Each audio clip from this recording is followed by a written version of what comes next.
And everybody knows about her funny foot. You don't know the power of sci-fi radio. This station is now the ultimate power in the universe. We would be honored if you would join us.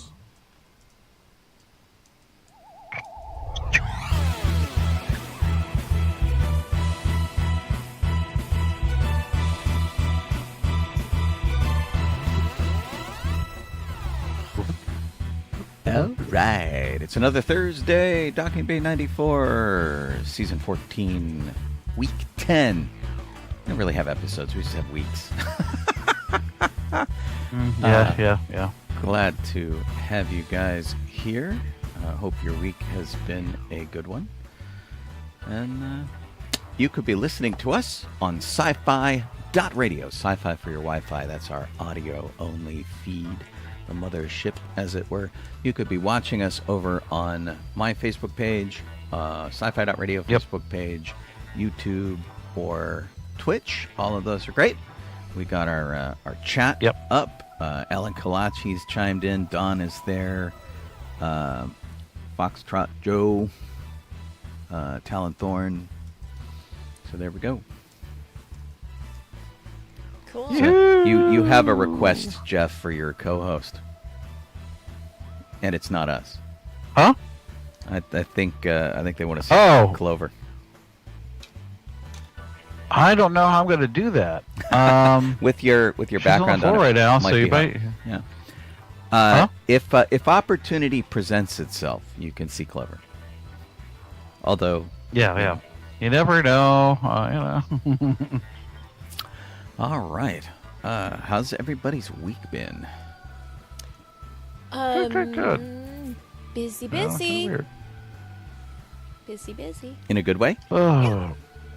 Yeah, it's been a pretty man. active week, and I mean, you did way more than I did, I think, or maybe we each did the same amount of stuff. Yeah. Maybe. And Jeff doesn't have anything listed on the document, so I don't know what he did. Yeah. I mean, just normal stuff and dying at work from the heat. You know, but sorry. Yeah, that's the week's been, Rose. The week's been really tough. Of course, you want to see the co-host Rose. Of course you do, because Oh, I'm sorry. I thought you figured it's your that out. co-host Rose. Yeah. Hey, Kelly popped in. Fox co-host Rosie. Pat. Yay, Pat. Pat's just Greets, popped Pat. Oh. Well, I'll start in with what I did then. Okay. Fortunately, Okay. I don't have to stand out in the heat for my job because I don't know how you do it, Jeff. Yeah. I would wilt and die. That's As it is, it's yeah, been it was bad. humid. And so while it's not getting all that warm at our house, we're not used to the humidity. And so we walk around going, it's gross. It's just gross. It's hot and gross. Yeah. So anyway, what I did this weekend is I went to Customers Guild West, had a Regency headdress workshop in the Valley. And so I headed into the heat. But there was air conditioning in the fabric store that we were meeting in. And when she says headed into the heat, the San Fernando Valley is on average anywhere between 20 and 30 degrees warmer than it is by our house. Yeah. It's a significant difference. It was hot. Yeah. But, we don't have air conditioning at home, which is fine. But living in the valley without air conditioning would be completely miserable. Unacceptable. And the sewing machine warehouse, which is where we met, it had plenty of AC. It was very nice. And I made Regency era headdresses. They used to wear these headbands and with feathers, and we were taught how to make them and given all the materials, and it was fun. And then I got home from there, and I roused Sean and said, of the parties we were invited to this weekend, there's one that is still happening, and it had started hours earlier, but I checked and they were still there. And it was close enough to our house that we could just drop by, and it wasn't like a, drive an hour or two to get there. Right. And so we went to a lovely okay. barbecue and game party, and I got to play the game Ticket to Ride, which I've been wanting to play forever. And listener Eric and Liz said, hey, we have it. We should play it sometime. And it finally presented itself that I got to play, and I enjoyed it. Oh. It was really fun. Okay. It was not... Like, the rules weren't so complicated that I didn't want to throw everything down and walk away. And there wasn't anything annoying about it. So, it was good. Yeah. I did not play any games. Kelly asks if the Regency era headdresses returned in the 1930s. Actually, in the 1920s, it returned. And so in the class, if you wanted to, you could have done a 1920s version. But I did Regency. Oh, okay. And I should go get it to show you guys. Yeah, you could do that. Sean, why don't you talk and I will be back. Sure. I told you guys last week, I think, how I threw my back out working on the toilet and rebuilding it. And no problems with the toilet. Toilet's great. My back is getting better. I've done one of those things where my back was hurting and then it moved over to the hip that I was favoring my back with. Yeah. And so everything's starting to equalize out, and I'm finally kind of starting to get back to normal, which is nice. Because I don't sit still very well.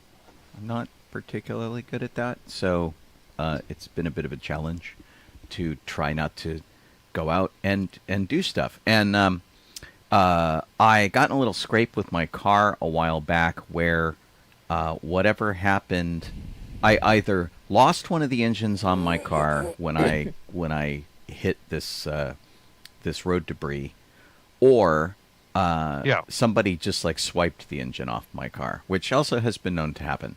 So not really sure which of these is the case, but I use monitor arms that hold monitors up on your desk to hold the engines on the car, and I contacted the guy who sold me the first ones. He sold me 2 matching pairs, and I said, hey, you don't happen to have any more of those, do you? And he's like, oh, I don't know, I'll go look. And he did. He had exactly what I needed and sold them to me for $20, which was great. Colleen drove me down there, and we met at his very ritzy apartment building on the marina. Anyway, really cool guy, super nice. And it was great. He got me 2 more arms and the connector piece for them, and so now I can replace 1 engine instead of having to start over and design 2. And that makes me super happy. See, there you go. And it's probably gonna cost me, I don't know, $35 to do, and that's kind of acceptable. So, so I'm really happy about that, and that's the thing I'll have to work on next week. All right, so here's my Gotcha. headdress that I made. I have a delay, so I have no idea whether you guys can see this or not. The delay is pretty Move it significant. to your right. Big old feather. A little more. There you go. It's pretty much right in the middle of the screen now. Okay, so this is the headdress, and it's got this embroidered ribbon right here, and then that's the wider one, and then in the back it has a smaller pearl and diamondy band across there, and then it's got this fun button on this side with more pearls and the feathers. And we learned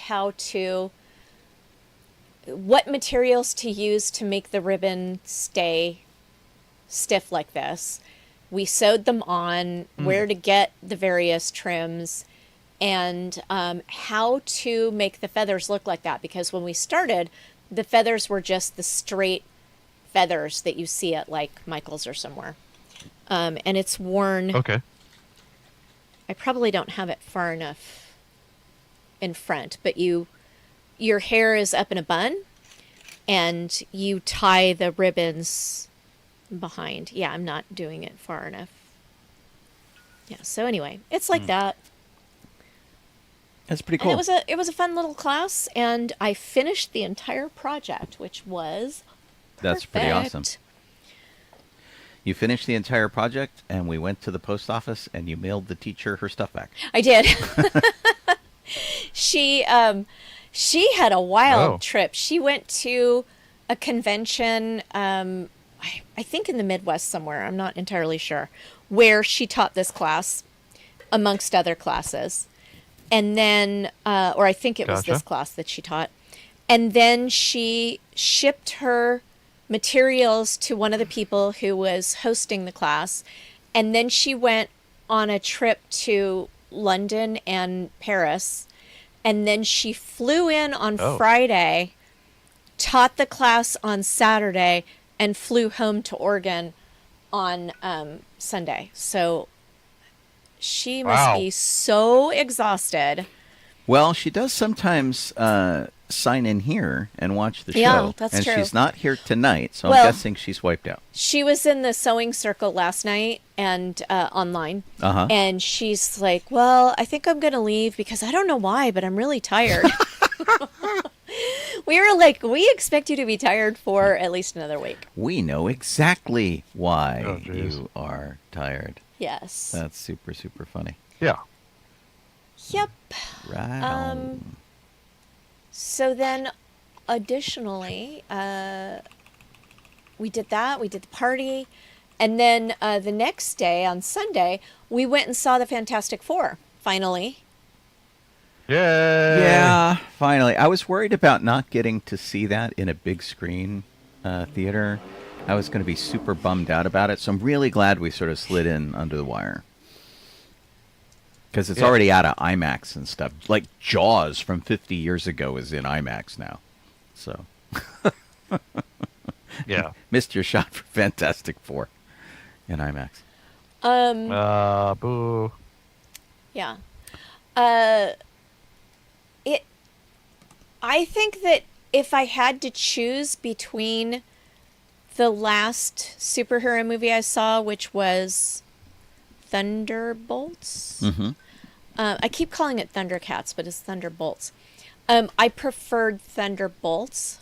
Okay. However, it was really fun seeing the 1960s vibe of this movie. Yes. Yeah. And it was so interesting. And I hope this isn't too spoilery. This wasn't something that I knew before I saw it. But the movie was very much focused on women, in that there was a mother and a child involved in the main drama. And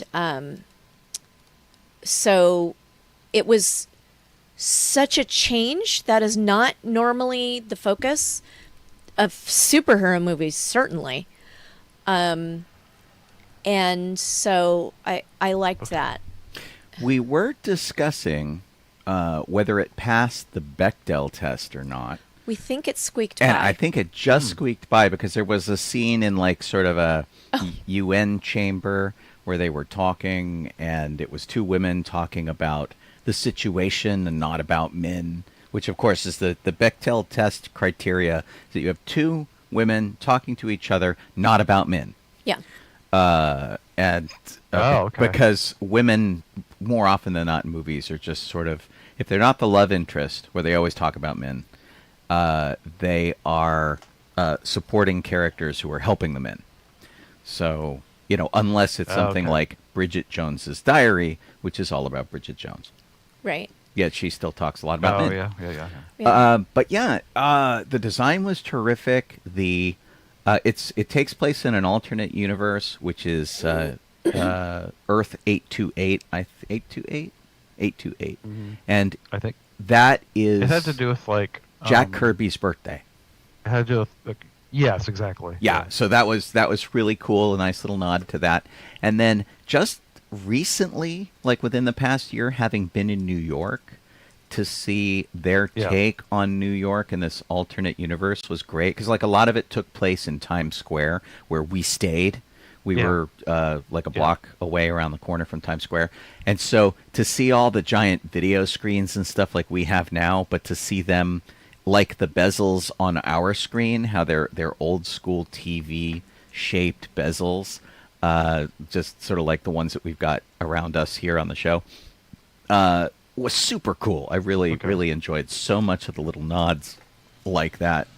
But that said, I feel a little bad for them only because, like, one of my favorite superhero movies, and maybe my top superhero movie of all time, is The Incredibles. I think they did just such a fantastic job with The Incredibles, and there is no way to not compare the Fantastic Four to The Incredibles, because The Incredibles completely lifted it from the Fantastic Four. So... and this movie especially, where it had the same kind of mid-century modern vibe that the Incredibles had. So, but I really did enjoy it. Glad to see it in a big screen. Predictable but fun is sort of my review. Yeah, predictable but fun is a good way to put it. Oh, okay. I'll just. It's funny. We were just talking about Mela, and there she is. She says good evening. So I don't know if she got to see the part where I finished my headdress from her class, and we talked about the class. But can you? That was fun. Yay, Mela! Yeah. Glad to, and hope you were rested from your travels, which will be good. What else did we do? Oh, we went and saw Shucked. Oh, we did. Oh my gosh. So, Colleen and I have made it a point to go to see musicals at the Pantages Theater. Pantages is a beautiful theater. Oh, cool. It started as a movie theater, and it would do some live shows, and now it is expressly a live theater now. Unless there's something like when Jeff and I went to see the premiere of Rogue One, which was in that theater, they sort of put it back to its movie theater roots. So, love the theater. The experience is usually pretty good. But man, we had a battle getting there this week. We left at 5 o'clock. We didn't get there till like after 6:30. And we have had the worst parking luck. Not that we can't find spaces, because Colleen's always smart, and she always gets a space in advance. No, we couldn't figure out where the stupid parking lot was. And this is the second time this has happened, where we couldn't find the parking lot. So we looked it up on Google. It said it was in one place. Her map said it was on the other place, the parking app. It was really in between those two places. Wow. It was awful. And then, like, you had to scan the code to get in, and they didn't tell you that. They weren't exactly sure where you should park. We had to figure that out. And when we got back from the play, we couldn't figure out how to get in, so we tried to scan the code, and it didn't work. Some guy had to come out and let us in and go up. It was just like, ugh. We were exhausted from parking before we even got to the show. It was crazy. And then we also thought that the show started at 7. Right. So then we were like, we don't have enough time to eat dinner, but we did. We had enough time to eat dinner, and we realized we went to the restaurant anyway, ordered the food, and then sat down at the table, and I was like, we are going to have to eat this food really fast. And I went, hang on, and looked up what time the show started, and I'm like, we're fine. Right. It was good. Good. As you could guess from the name and the playbill, it was about corn. And I figured. It not only was it about corn, it was cornier than corn in that jokey kind of a way. It was wall-to-wall puns, but not clever ones. Right. It was wall-to-wall dad jokes. Right. So Colleen and I are sitting in the audience, and we're enjoying the play just fine. It was entertaining. But the audience around us is losing it. They are laughing so hard at Yeah. the most basic jokes. And so we're really trying to figure out, was it that there were just so many jokes that people were finding stuff to laugh at all the time? And because they would sit there, like one character came out and he would just stop the show every time he came out, and he would say 3 to 5 jokes in a row that were just telling jokes, like a comedian would tell a joke. And then on the last one, it would relate to whatever they were really talking about, and they would go back into the play. And that was weird. Yeah, it was weird. And then I like a joke to land and to simmer a little bit. And it was like, this line is funny. And then the character responding is like, this line is funny. And the other person also responds like, this line is funny. And we're like, whoa, whoa, whoa, whoa, whoa, whoa. Just, whoa, slow down a little bit. Every line doesn't have to be funny. Yeah. But anyway, Yeah. So I can't decide. Are we like too old for this kind of humor? Is it too close to our own sense of humor? Because Colleen and I make stupid jokes all the time, back and forth to each other that are situational in the way this play was. The play was very predictable in where it went. There were no surprises there. Although Colleen's observation was that you liked the second act better than the first Yeah, act. I liked the second act better, but also I fell asleep in the first act, so Right. I'm not entirely sure what happened. Dear. So to say, I mean, I woke up and I could easily tell what was happening. It wasn't challenging material. it's because the plot was threadbare. no. Yeah. It was just enough to keep the jokes there, right?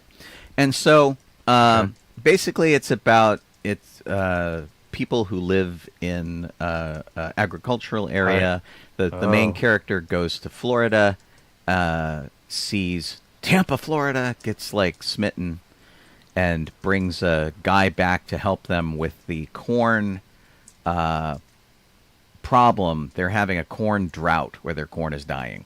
Oh, And so okay. this guy is gonna help them, but he's a shyster, and it's like this plot is straight out of a 1930s movie, like 1920s, 30s. It is exactly that, Yeah. and maybe that's why it's like joke, because they're trying to be that kind of movie, of entertainment.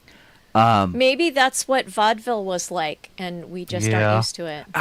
But see, I've seen Maybe? old vaudeville shows, and the guy comes out, and there's a big setup, there's a payoff, everybody laughs, and then they reset, and there's a setup and a payoff, and everybody laughs. That's my experience with vaudeville, and the guys who come out and do the joke are the guys in Yeah. between the main acts that are like the MCs. They're the host. They're keeping things rolling. So I'm not entirely convinced that it's like a vaudeville sort of thing.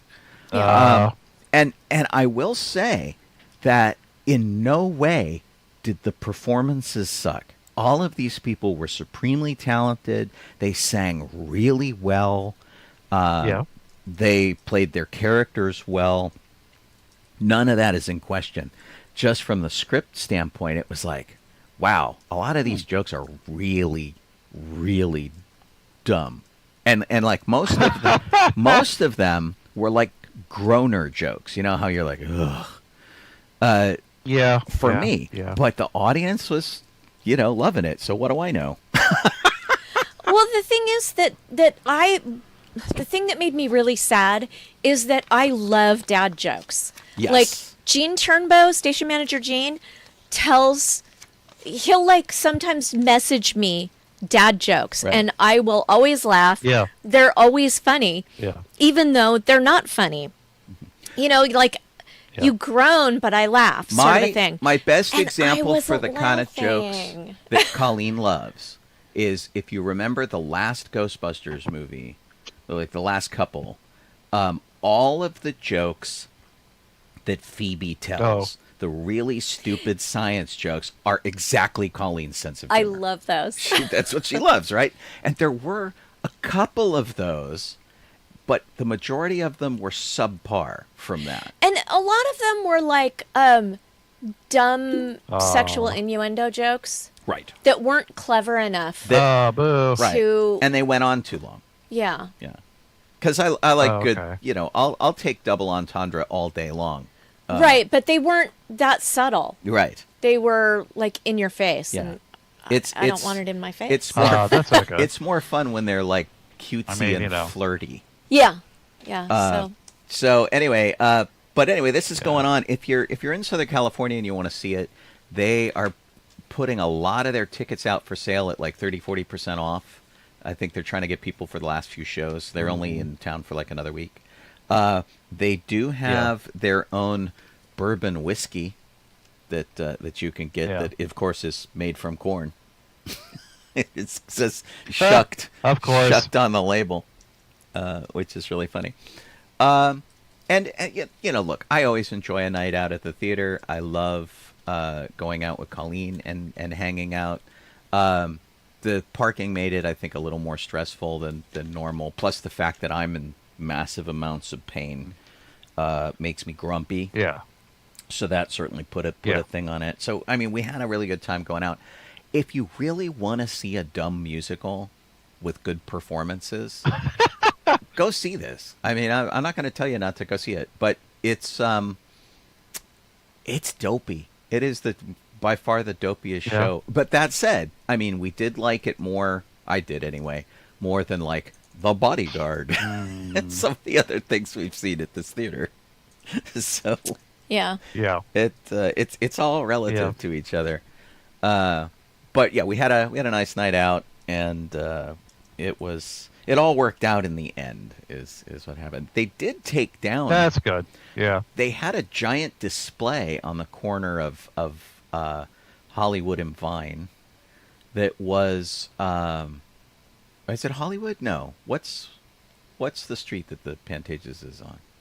it's on Hollywood Boulevard. It is Hollywood. Okay. Yeah, So- and the nearest where that alien thing was is the corner of Hollywood. right. and It's Vine. Hollywood and Vine. So, which I guess is where Schwab's department store, Yeah. drugstore was, and all that kind of stuff.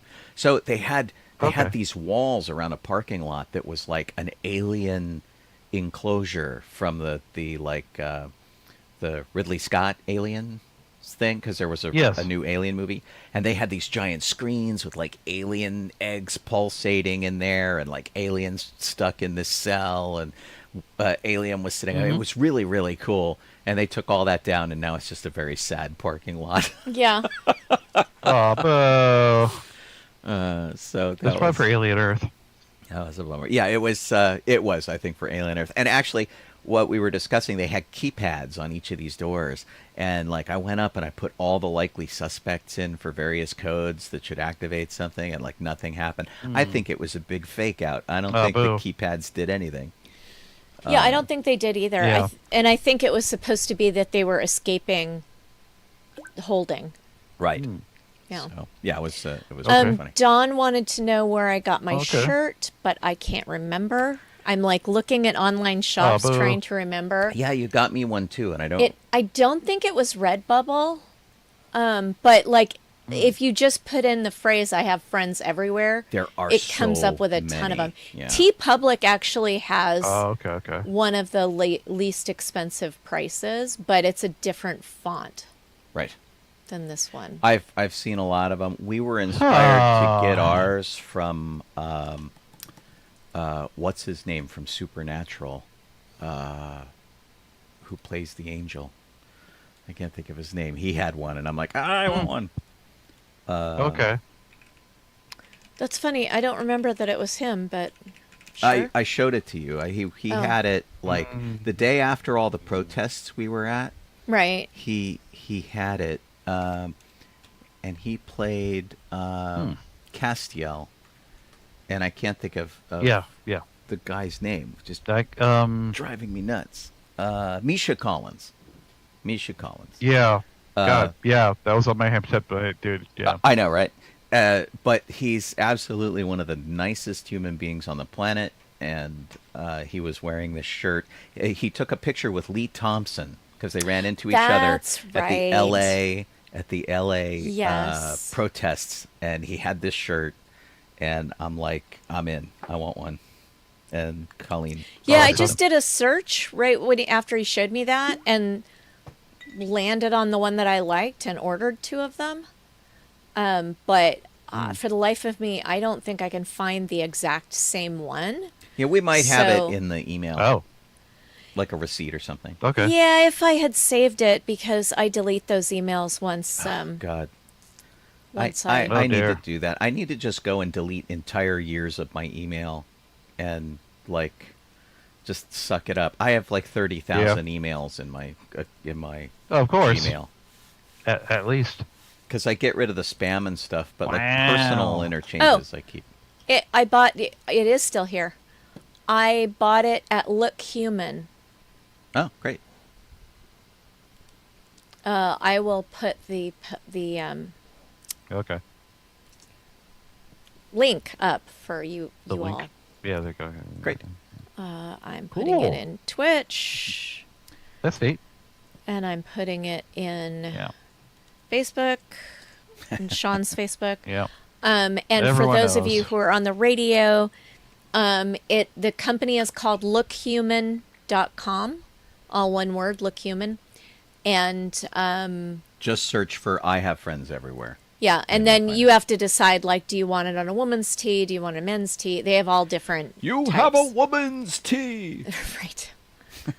Right. And they have all sorts of I mean, color yeah, you never know.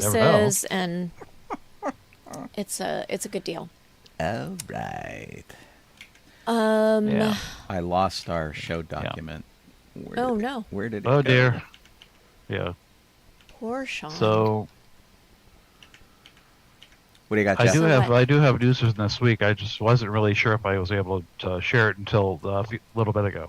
Okay, what do you got? So, yeah. So the first thing is not that news. The first thing I wanted to show you right now was this, because Aubrey brought it in just as we were doing the show, right before it. Can you see it? No. Jaws wine, but it's hold going on. blank. Yes. Here, hold on a second. Your background's cutting out. Let me go to your screen here.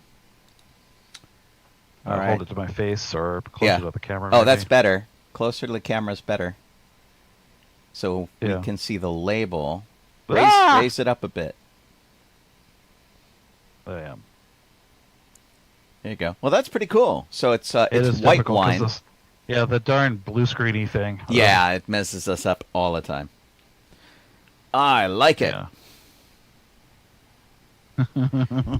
I still So that was can't. part of the news. I still can't find my yellow sipper though. The yellow barrel sipper. Oh yeah. I have been looking for that for 3 months. the barrel. Yep, 3 months. Can't find it. Dang. Yeah. Now, do you drink wine? Clover. Yeah, Clover.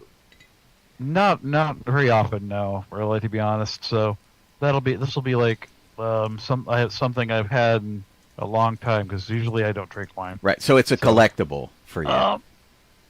Yeah, pretty much. We'll probably drink the darn thing. I'm just saying. Other news was that Clover is not in my room anymore, so I'll have to send a picture of Clover for people who want to see what she looks like. Okay. But the actual news was that because basically when Ahsoka passed away, this has been going on since that. Poe has been very depressed dog. You know, he Despondent. he just goes and lays. Yeah, lays down all the time. Doesn't want to do anything, kind of thing. You know, very sad. So we did this basically for him. So we have yesterday. Day before yesterday and today, we went to two different places. So so that'd be Tuesday. What's there? Yeah. Tuesday we went out to, I want to say, Chino Hills, and we saw another Great Dane that we were considering getting for Poe as a companion. But we just didn't. I had some misgivings about the whole thing. Okay. So we didn't end up adopting him. We went out to Riverside. So that was a long trip. Riverside's shelter. Right. And initially went out there to see a Great Danes as well, and what do they call it? A Vizsla, I think it's called. Yeah. And Those are big. And a Mastiff. And also a Wolfhound, Irish Wolfhound. Wow. So yeah. So we got out there.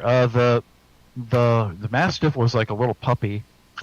he was very small, and we thought, no, we're not going to do that because he's way too small.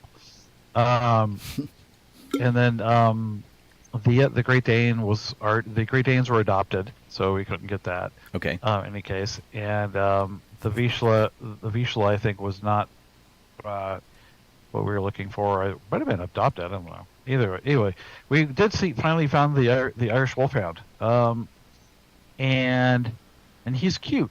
You know, we looked at him and they took him out and we saw him and everything, and the entire time, he was just out, and I wanted to see how he was acting. You know, like see how he was, because that's the important part, you know, to see how what his behavior is and everything. That's what Aubrey was doing too, and Sparrow. And so we didn't take a picture. Aubrey apparently took a video that she forgot about, and then I would send that, but I think he pees in the video, so I didn't want to really send it to the video to you guys to see it. That's not a good introduction to people. Yeah. So, excuse me. After we looked at him and we went around and looked at the other dog, and came back and decided that we wanted to get him. So they had already put him up. So I ran in and took a picture of him in his little kennel that they have, which is it's like a glass, sort of a glass wall. I think it's more like plexi, and he's got a companion in there with them because this is what they did, and it's covered with doggy slobber. Yes, and yes, so that's him. If you can make him out, the other dog was like a lab next to him, and, and they were going nuts. They were going crazy playing. It was just constant playing when we saw them. Wow, that's jumping cool. around, just playing together. Yeah, they're showing off for you guys. So he came up, and I had to wait to take that picture. I had to be super fast with my camera because they were just running around. I'm like, click. So, yeah, there's a little dog blender in that little room. Yeah, so he's getting, I don't think he's gotten it yet. I think it's happening tomorrow. I guess he's getting neutered tomorrow. So he looks like he's about 2 feet tall. Yeah, he's I think he's not quite as tall as Poe, but he's around, he's a little lower. But he's pretty big. Okay. If those are 6-inch bricks, it looks like he's about 2 feet tall. Yeah. So yeah, he's pretty big. Cool. Yeah, and he came out when he brought us out there. He ran directly to Sparrow and started licking their face, and being like loving Sparrow right off the bat. Went to Abria, and then I just sat on the ground and just waited. I didn't pay any attention to him. I just sat there. Well, you're a guy. And then he eventually came over and said hi, because with dogs, for me, that's a test for dogs. You sit down, you just kind of ignore the dogs and see what they do. Right. So, yeah. So he's pretty friendly. Well, right on. Yeah. So we went in to adopt him, and they brought him in. They're going to take him in to see the vet or whoever it is that's in there to tell when they could do it. Or I don't know what the reasoning was. And this guy was in there from Orange County as well, and he had like one kid he was carrying, and two little kids that were running around, and just running, screaming and running around. And one of them ran over to the dog, and just gave it a big old hug around the neck. And the dog just sat there like, oh, okay, I go, oh, that's cool. Like, no big deal. I'm like, well, there we go with kids. Not that matters, but, Right. So, yeah. Well, Yeah. any dog So, that'll put up with kids will put up with a lot of other weirdness. So Yeah. So there's a good chance that because we're going to the park tomorrow, that there's a good chance sometime during that visit that Aubrey and I will probably leave for about 2 hours to go get him and come back. Are you going to want to go back to he the probably park will after you have been him? neutered. Because you don't want to leave him alone at your house the first day, do you? I don't know what's going on. I'm just telling you what might happen. okay. Oh. So I haven't totally discussed how we're working that out tomorrow yet. So tomorrow is your birthday trip to Disney, right? Yeah, for me, Owen, Aubrey. Right. Yeah. So I was planning on joining you guys. Yeah. Me and my Awesome. cane. Yeah. But I'll tell you, people are sending me notes going, hey, we're coming to Disneyland, October, November, December. Can you go with us? I'm like, I don't know. My pass expires next week, so we haven't decided what's happening with that.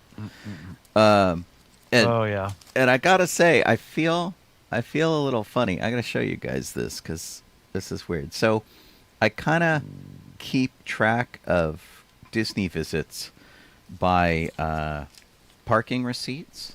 And so I got this little thing with parking receipts. And I joined this year's parking receipts to previous year's parking receipts. There are quite a few of them here. This is a pretty sizable. Oh dear. Sizable amount of parking receipts. And this paperback book. This is incomplete too. What's funny? I got two things from Disney that are kind of dodgy this week. One, oops, I'm in the wrong thing. Here we go. One of them was, hey, you should renew your Magic Key, and other people who are getting the same notification, they're being told you came to the park 48 times and you mostly came in the afternoon, and it's like giving you this data from your year, right? Yeah. No, I'm not getting that. I have like an ad Oh. that basically just says you should re-up, and I'm like, really? Come on. So that's I don't understand why they don't provide you that data in your all the time. You should be able to access it all the time. In your reservation area. Exactly. So anyway, so that was thing one that was sort of a bummer because I don't always save every receipt. Like some of them get lost, or I go in someone else's car or something like that. The other thing I got, and I found out about this in a roundabout way because I was on a friend's Facebook page, and he got honored for being a Disney employee in Florida, and somebody that he knows said, "Oh my God, I just got hired in this great job at Disneyland, and I start in October and whatever." And it was one of the jobs I had applied for, and so I got this very curt note back. It says, "We have reviewed your information. At this time, you are not being considered for an employment opportunity. Best wishes in the pursuit of your employment endeavors." And like, ugh. So that was sort of a bummer. But yeah, I thought for sure I would have gotten a better Magic Key thing from them. Email? Yeah, totally. Yeah. With that information, and I'm searching right now just to see, and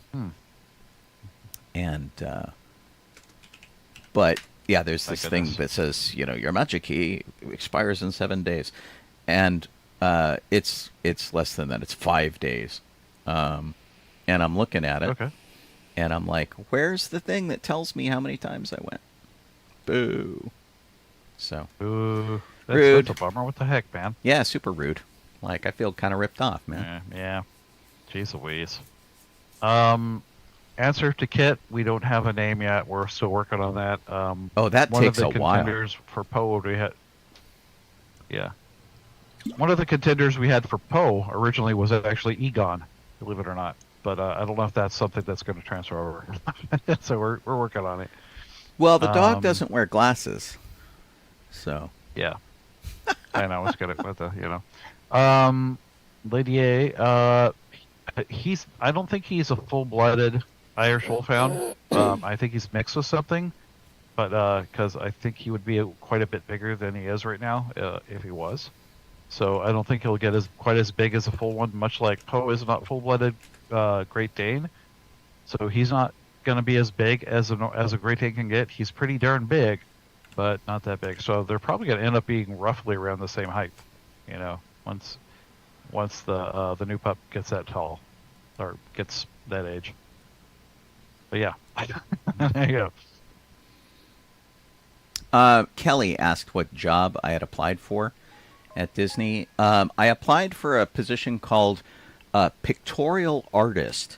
It's this weird catch-all position where you touch up murals, you paint models, you paint animatronics, you do a lot of different things, which I thought would fit pretty well with my background, but it depends. The guy who got hired doesn't do any of the other stuff, but he does murals apparently, and so maybe that's what they needed. I haven't done murals in a while. I can do them, but that's all this guy said he did, so maybe that's what they needed. But it was called pictorial artist. And that's weird. I found a I wonder if perfect. the other one got filled. Yeah, I don't know. I found a perfect job, like repairing props and stuff, but it's in Hong Kong, and I'm not ready to move. Oh, geez Louise. Yeah, that's a little far. They've had one forever that was the, and I don't know if it's been filled or not, but it was one that was where you actually do all the window dressing stuff on Main Street. I didn't see that. There's one that's a brush painter. The brush painter job is where you paint all the brush so right. that it's green. Yes, you paint things in texture, so you make things look like they're wood or stone, or do with like texturing and stuff like that. That job has been available for a really long time. So I don't know. I'll throw out a couple more resumes and see what happens. So Alrighty. My secret plan was to get hired at Disney, so I didn't have to renew my pass. yeah. This is true. Yeah, that would make sense, right? I thought that would be the way to go. I failed. Oh well. C'est la guerre. Did we go through all the stuff we did? Yeah, this is true. Let's see. I watched a D23 video about the various castles in the parks. That was kind of fun. I had a problem with this because they screwed up on their webpage, and they got their timing listed wrong, where things that it said were supposed to say this is in Eastern time and this is in Pacific time often said this is in Eastern time and this also is in Eastern time. It was so I tried to log in to watch one particular segment of this thing, and this was a D23 like gold presentation, something, whatever, very fancy from their D23 event that they had in Florida this past weekend, and I couldn't get in. It kept throwing me to Sunday. And then I figured out that their listing on the page was wrong, and that was why I couldn't get in, because it had been over for like 2 hours. Gotcha. So I came in on Sunday and I saw one about the castles, and it was really interesting to sit there and go, oh, we built this castle in Hong Kong this way, we built this one in Paris this way, and some of the people who do like castle overlays and things like that, like one guy was very excited with the toilet paper overlay he did on the castle for Stitch. When the Stitch movie came out, they did like a really brief, made it look like Stitch had TP'd the castle. Okay. And one of the guys is like, I never got to see this in person, but it's absolutely my favorite overlay. And it was the giant 25th anniversary birthday cake overlay in Walt Disney World, yeah. which is the first experience Colleen and I had with the castle in Walt Disney World. Like, we got there and it looked like this big pink fluffy birthday cake, and we're like, no. It was, and they're like, that was like the coolest ever. I'm like, you did not see it in person. It didn't look good in person. It was like, yeah, exactly. It in concept, it's really cute. And we were there with Kelly and with John and you know, it was a really fun trip. But we walked in and we looked at the castle and we're like, what the hell is that? It was extremely fun. Yeah. But anyway, the D23 thing, I'm hoping that they'll put that stuff up online to watch later, because there was a couple of things I missed. And Colleen's like, why didn't you get up earlier and watch this? I'm like, I don't know. My timing was off. So. Yeah. All right, so Jeff, you want to do the Star Wars thing? Oh, sure. Let's see here. Oh yes, okay. So we only have one birthday, so that's good. That's way shorter than like a week ago. One birthday. September 2nd, 1937. That is when Lynn Carlson was born. He did voices for the Droids cartoon. That's his connection to Star Wars. But he was also on a show that I actually liked a lot. It was made for little kids. You know, to be completely honest. But it's like based on like William Joyce books. Roly Poly Oly.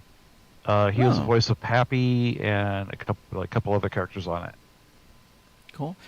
He was also like also Disney Channel. He was also the voice of Swamp Thing in the 1990 cartoons. That's kind of cool. Yeah. Yeah. So I'd say that for the most part he was a voice actor. You know. Oh yeah. He may have done a few things that aren't, but it looks like it's mostly voice actor, and 93 of them. So you know, good chunk. Atomic Betty, Totally Spies. Yeah. But yeah, I think his biggest role is that Roly Poly Oly. Yeah. Yeah. I mean, and strangely enough, he was in 60s Marvel cartoons, even the Spider-Man one, but the Iron Man, Submariner, Mighty Thor, blah, blah, blah. All the ones that weren't Spider-Man, he played Loki, Odin, and Quicksilver. Oh, nice. They just swapped him over to those. But he was also Captain Stacy in the Spider-Man cartoon. Wow. So that's kind of cool. I always forget that there was an Ace Ventura Pet Detective cartoon. Yeah. He was. I remember that. But a lot of he did a lot of them. He was even on Dog City. Wow. Probably animated portions of Dog City. His entire career is almost all animation. Yeah. That's really funny. Yeah. Well, right on. Good for him. So yeah, pretty cool. Okay. Then we have September 4th, 1977 is when Worldcon included a Hugo Award original thing. You know, first thing they did this because Star Wars wasn't available to the next year. They did outstanding contribution to the field for George Lucas, accepted by Gary Kurtz. Nice. Yeah, the 7-foot Wookiee. Yeah. Well, I imagine our friend Craig Butler was there. Craig Butler. Yeah, well, that was most weird. likely. Where did that come from? I don't know. That I was don't know. weird. Craig Miller. But, yeah, Craig. Yes. God, that was so strange. Yeah, no. I'm not sure where the Butler part came from. We have a friend named Chris Butler, and I think my brain just went weird. Oh, that would explain it. Yeah. It's a C word, so, you know, C. August 30th, 1994 is when classic Star Wars, the Empire Strikes Back #1 was published by Dark Horse. So they collected newspaper comics into a comic book form from Dark Horse. Oh, that's cool. So it was like the Archie Goodwin stuff. Yeah. Art. Yeah. Al Williamson. Yeah. Those were great. I had a whole book with those all cut out. and mounted in like Yeah. a photo album, and it was one of those things that like got lost in the shuffle of my life, which is a bummer because I was very OCD about that kind of stuff, so they were all cut out really nicely with the same amount of space around them and in the order they were published, and yeah, it was super, super cool. I bet somebody would really have enjoyed that these days. Well, Aubrey's great aunt, and I think we have them somewhere, would cut out all the Garfield comic strips and put them in little books. Wow.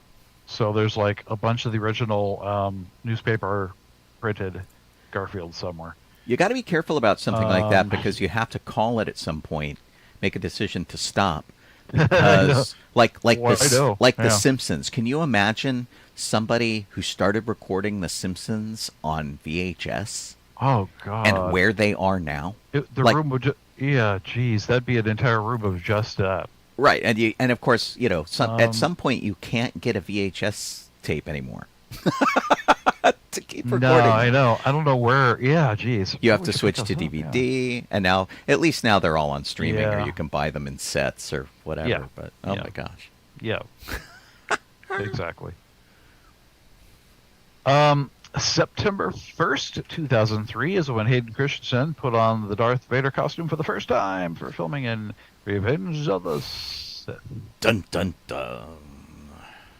Yeah. Cool. And So Propstore is having its summer auction, I guess. Yeah, I think they're calling it the summer auction. And they've got Darth Vader's lightsaber up for sale. I feel like I owe you guys maybe a little bit of an apology. Last time they had an auction, Colleen and I went out. We recorded some video. We had an interview with our friend Megan, who works for them. We kind of did it up in depth. And I think I wrote a news article for the sci-fi.radio site. And this time... It kind of slipped by us. Well, I'll think. tell you what happened on my end and why it did. So a couple of weeks ago, they had a very fancy preview in Beverly Hills.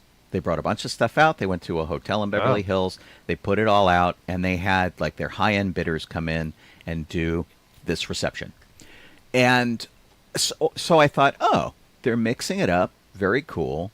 They're not going to do what they usually do. And I actually thought the auction was going to be a lot earlier than it normally is because they did this like 3 weeks ago or something. Yeah. Well, they actually held a preview last night at the Peterson Auto Museum, which is where it always is. I didn't realize it was going to happen until some friends of mine sent a note going, hey, if you're going and they have this, please get pictures for me. I'm recreating it right now. See what you can get of the original prop. They had some absolutely amazing stuff on display, both there and in their catalog. And basically me finding out that it was a thing that was happening at 3 p.m. and having only a couple hours to prep for it, didn't go. And so I didn't really pursue it. Our friend, I think, was traveling, and I thought, okay, well, they're doing this other thing. I didn't realize it was in addition to.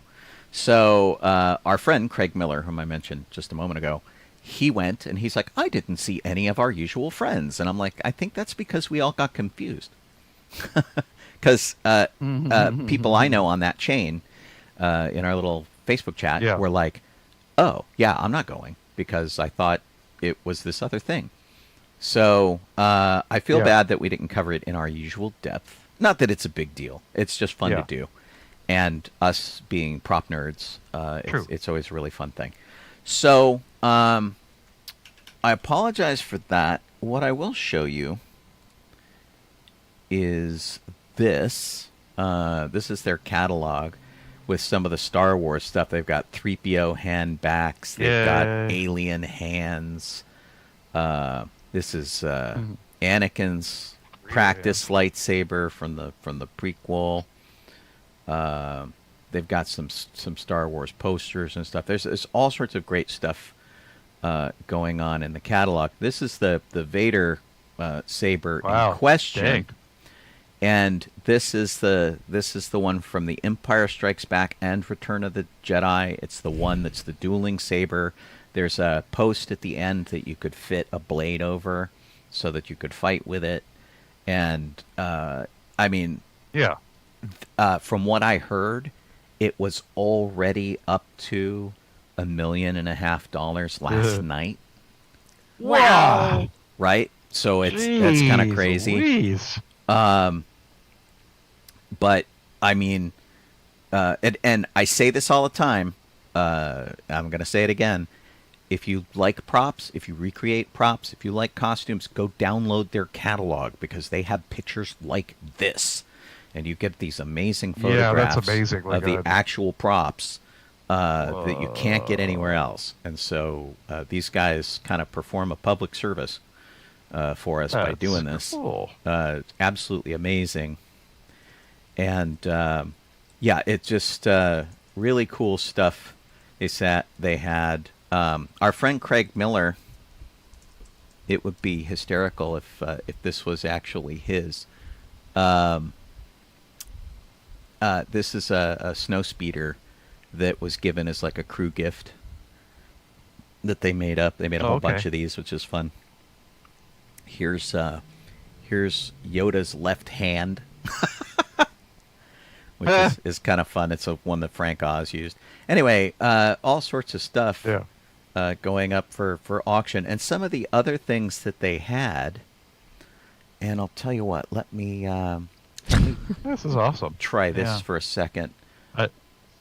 Go ahead, Jeff. I love all the like all the art and concept art and stuff they had in there too and such. That's pretty cool.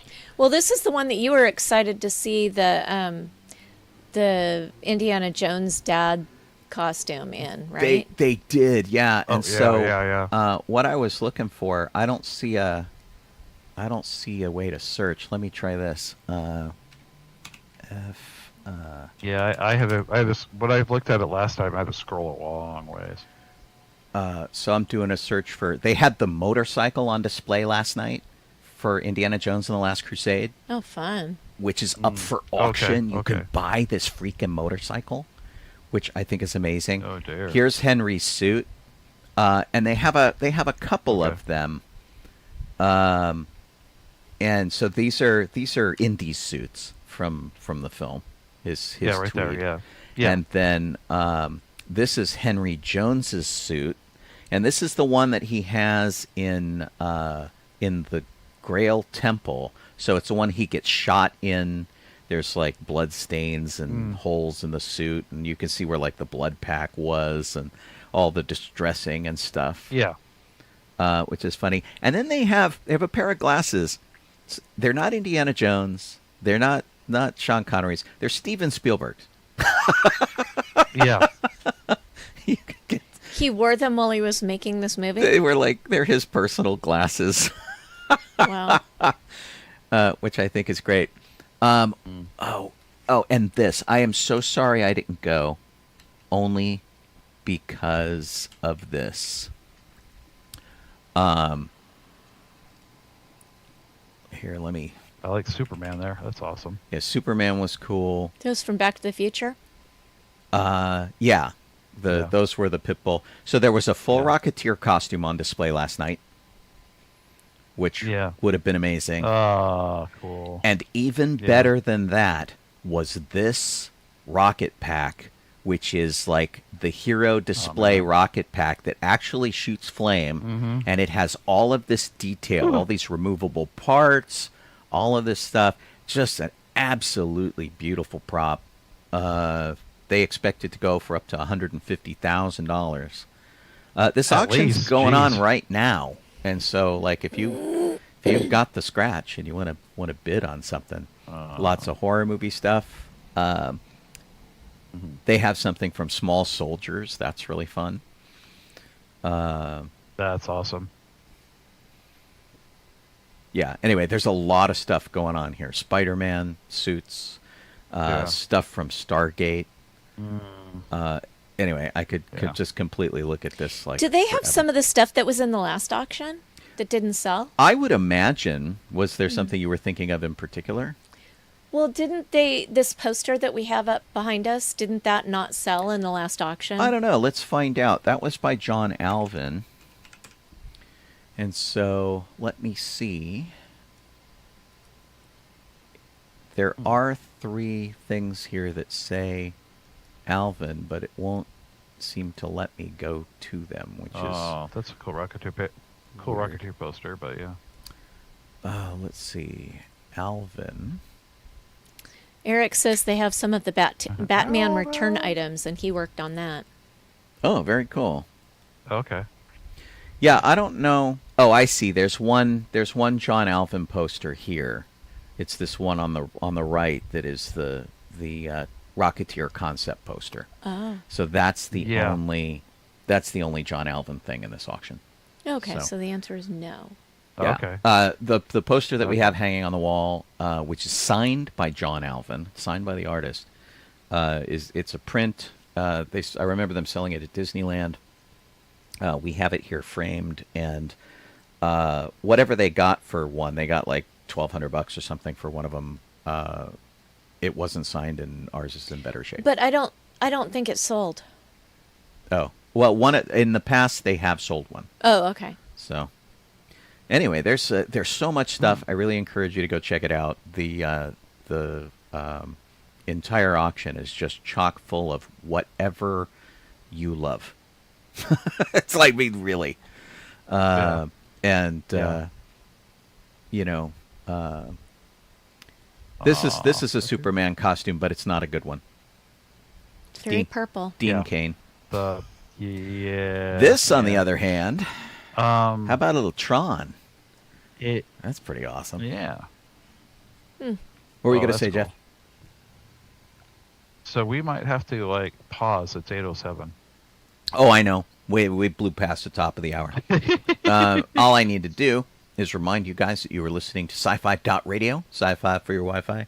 That's over on our actual station, sci-fi.radio, or you can listen to us on radio.net and things like that. There's all sorts of apps and things, and you can listen to us on your smart speaker. There's a bajillion ways to listen to the station, and they're all up there on sci-fi.net, including very high-quality audio streams that you can tap directly into. Also, you can be watching us on Facebook or on YouTube or on Twitch. All of those are acceptable. If you want to go back and watch an episode that you missed, YouTube is the best bet for that, because everything else kind of vanishes pretty quickly. YouTube and Twitch, they go away pretty fast. I am Sean Obi-Shawn Crosby. Yeah. This is Jeff Soul at Donoho. I'm calling Kaylee Crosby. And I wanted to say hey and thank you to Kit, who has done all of our show documents and keeps us on the straight and narrow there. Posts the links up in the chat. Kit, Boba-Kit, Sovine doing that for us, which is pretty terrific.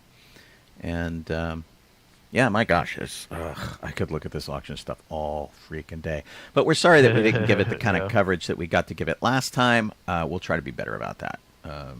Because we had fun going. I think you guys had fun with the interview stuff we were able to do.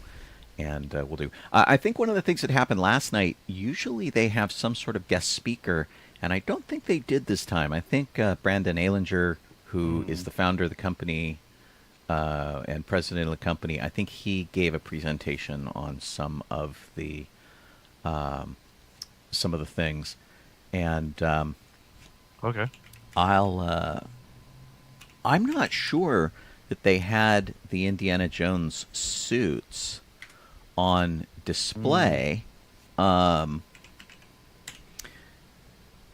because they had so much to show.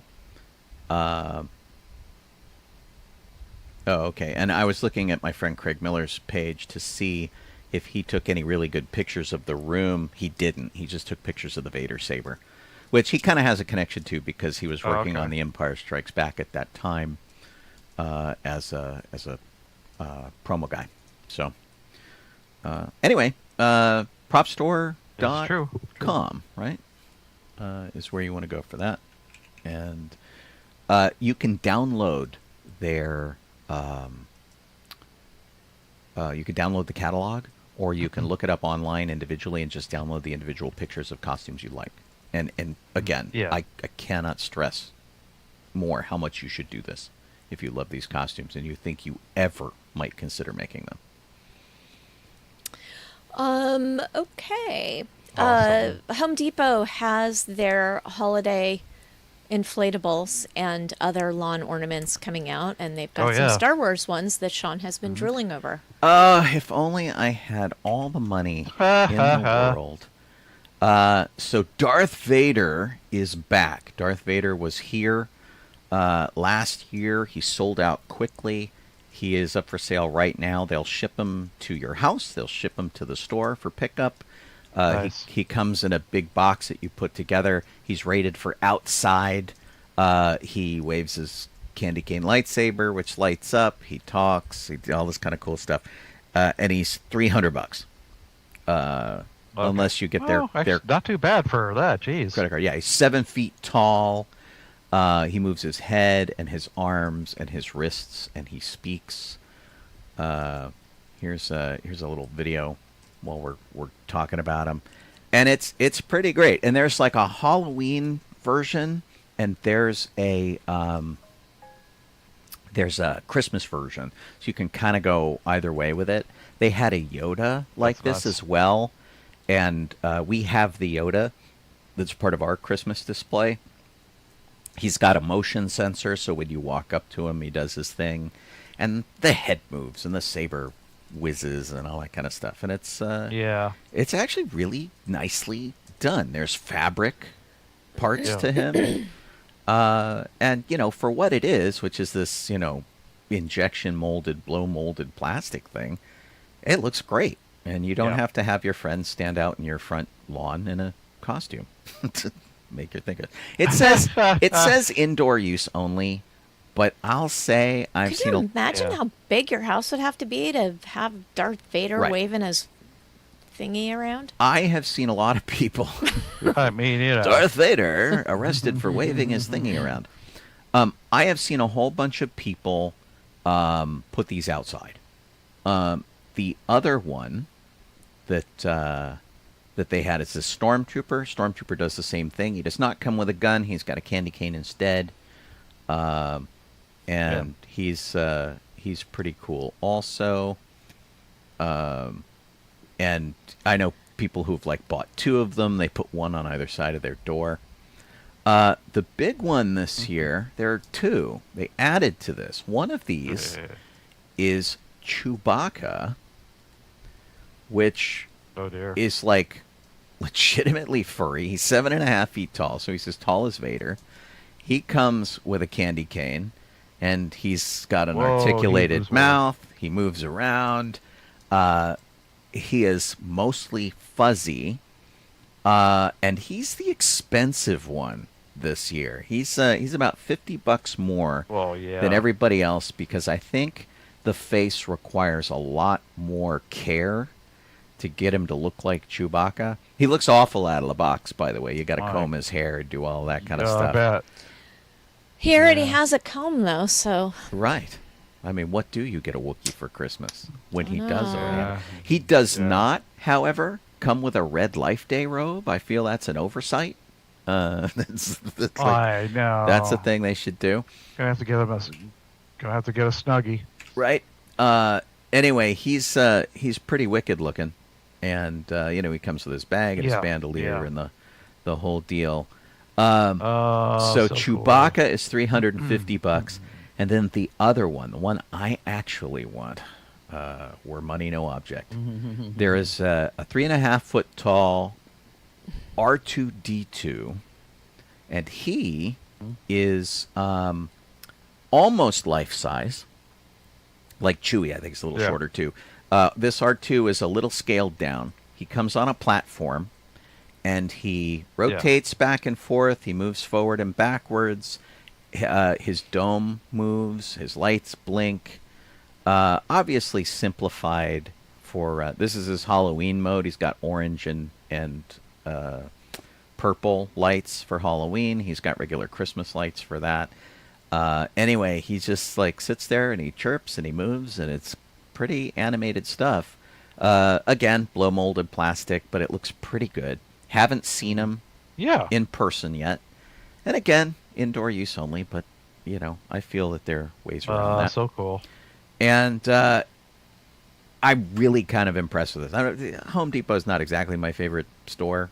I don't care for their politics very much, but the detail on this thing kind of looks pretty decent, and I sort of dig it. So it takes about a half hour to put together, it says, and he looks pretty legit from every angle. Yeah.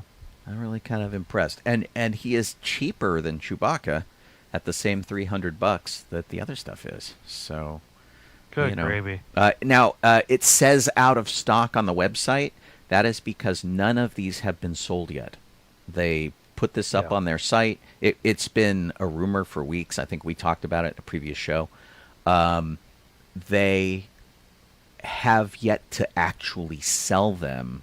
So it's up on the site. It says out of stock, but that's only because they have sold 0 of them yet. They haven't put them out on the floor. Nobody on my Facebook page has been able to find one. So don't panic if you're like, I will have this. Give it some time. They gotta sort it out. But if you want Vader, if you want the Stormtrooper, if you want Chewbacca, they are all out right now. And if you go to one of the pages, you can click on all of them. They've got them all set up so that you can check all of them out. And having seen Vader and the Stormtrooper in person, they're amazing. So in terms of Chewbacca and R2, I have to assume that they will be of the same quality. But yeah, it's pretty great. As somebody who is nice, only kind of relatively recently got into decorating for our holidays, I'm really just impressed with the kind of stuff these companies are doing. We have a Slimer in our Ghostbusters group that's all animated, and his arms move and his eyes light up, and it's like, man, we didn't have that stuff when we were kids. No, not really. We had nothing like that. Just all you could do is fill some old clothes with newspapers and stick them in the yard. That's all you could do. Right. There's a Star Wars puppet comedy show that we have a video link of. Were we meant to talk about this, or did you just post it so we could look at it, Sean? Which thing? Chad, I thought you posted this. Chad the Birdcast Star Wars Sideline. It's a puppet who's doing like... Oh, no. It's not a thing that we can necessarily play on the show. I think he uses rough language. Yeah. I put it up there because he says he's this is a guy who does like a lounge act, but he does it behind a partition as a puppet, as like this weird bird puppet. Oh. And I put it up there largely because Jeff is a big puppet fan like me, and he talks about Star Wars. But as he's talking about Star Wars, and I'll give you a taste. He talks about this. Star Wars fonts. What he talks about. He's like, we finally get to talk about Star Wars, and he spends a good portion of his time talking about the typefaces of Star Wars, and that's hysterical. Anyway, you can see the bar. I'm not sure where he's at, if he's a local California guy or what he does. I've seen him before, and I think I've seen this piece before. But he basically is just this puppet that holds court in this bar. People come, they sit down, they have drinks, they have food, and they watch this puppet behind the bar. It's really kind of bizarre. And I would play this for you, but he's got some vulgarities in there, and I probably shouldn't. I bet. But anyway, he's called Chad the Birdcast, and you can go look him up on your own. Theme parks. Nice. Okay. Theme parks. Oh wow, we got a lot of them this time. Yeah, this was all from one article. Like all of it was listed in one article, but then there were other articles that had. Anyway, D23, Destination D23 was a Disney Gold convention in Florida over the weekend. And like Sean said, they had some simulcasts that they put up on Zoom only if you are a gold D23 member and you have to watch them live. You couldn't watch a taped version of it later. Yeah, they didn't make it available after it ended, which was a little weird. I mean, they may Yeah. eventually... Well, they said in Yeah. the fine print, it said this will not be available later. So, Okay. Well, I mean, maybe they'll change their mind, but Well, sometimes they do. I mean, they Yeah. won't make it available for the general public later, but sometimes they make it available for gold members. yeah, they just made a big point of saying that it wasn't going to be available. Right. So We'll it will be see. surprising if they do. At any rate, there's a handful of announcements. The first one is there is an Aries overlay for the Light Cycle run in Florida, and that's the Tron roller coaster that's like you're on a light cycle. Right. Yeah. They're doing an overlay of, I guess that's the new movie. They're making it red. Yeah. The new movie, it's all about Yeah, red stuff. Usually it's all blue, and they're just going to give it a color makeover, I think, to kind of make it match. Yeah. I mean, it looks cool regardless of what color you do it in. But yeah, when the grid crosses over with the real world, the guys who come into the real world are red in hue. The design is very similar of this new movie to what we saw in Tron Legacy back in 2010, like 15 years ago. That design style is still in play, which is good. It was a good design. And they've just updated it a little bit. Like some of the guys' data discs are now triangular instead of round, and they've made some minor changes to it. Weird. But yeah, this is a thing I'm actually very much looking forward to seeing. Colleen and I are talking about going to Shanghai Disneyland and Hong Kong Disneyland. We have a bereavement trip that we're taking, and we're talking about doing this on the way back. And they have the Tron Light Cycle ride in Shanghai, I think. Yeah. And I'm looking very forward Yes. to going on that because we haven't gone to Florida. We haven't seen it there in Florida yet at all. But I think Okay. it would be pretty amazing. So that's high on my list of must-do things, even though the ride's like, I don't know, a minute and a half. It'll be pretty Yeah, good. it's a quick one. But this is a quick look at what the movie's going to look like. I like when things cross over into our real world. I'm a big fan of like the Jurassic Park movies when the dinosaurs get loose in San Diego or whatever. And Yeah, I the like second one, when they yeah. blow up Los Angeles in a movie. The aliens show up and blow up LA. All of that stuff is pretty cool. And I'm looking forward to this movie, and I'm not at the same time because I do not like Jared Leto. I Yeah. just don't. Yeah. There's a myriad of reasons why, and I don't think he's particularly talented. But it's the movie they're giving us, so bleh. Yeah. And I can just skip it altogether. Yeah, you were excited for the last one. You did all the cool stuff with me for the last one. And then I didn't really enjoy the movie all that much. That's too bad. It was okay. Yeah, for you, the movie kind of ended when Bruce Boxleitner went away. Yeah, right? Bring Bruce Boxleitner back. Yeah. Yeah, totally. Next, they made an announcement about adding Walt Disney's audio animatronics in the Carousel of Progress in Florida. So that should be interesting. I think this is a pretty good way to add him into Florida. I'll tell you right now that I Perfect. absolutely miss that they took the Carousel of Progress away from us in California. They gave it to Florida. Yeah.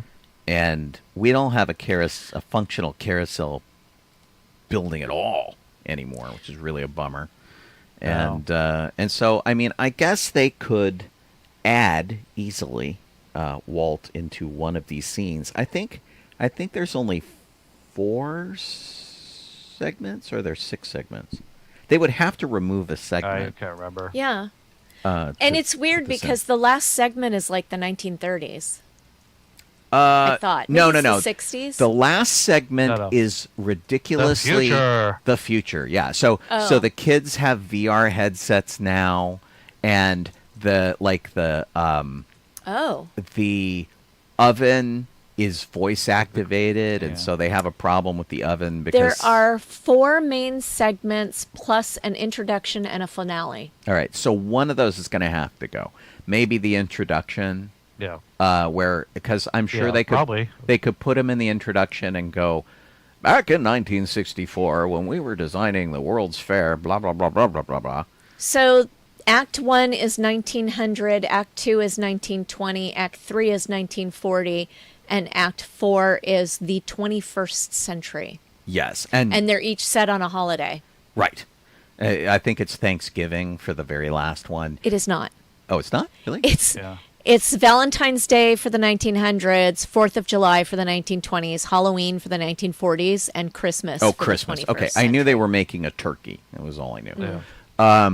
But anyway, it's I think they would have to do it in the very first thing, and he would have to set up the rest of the show.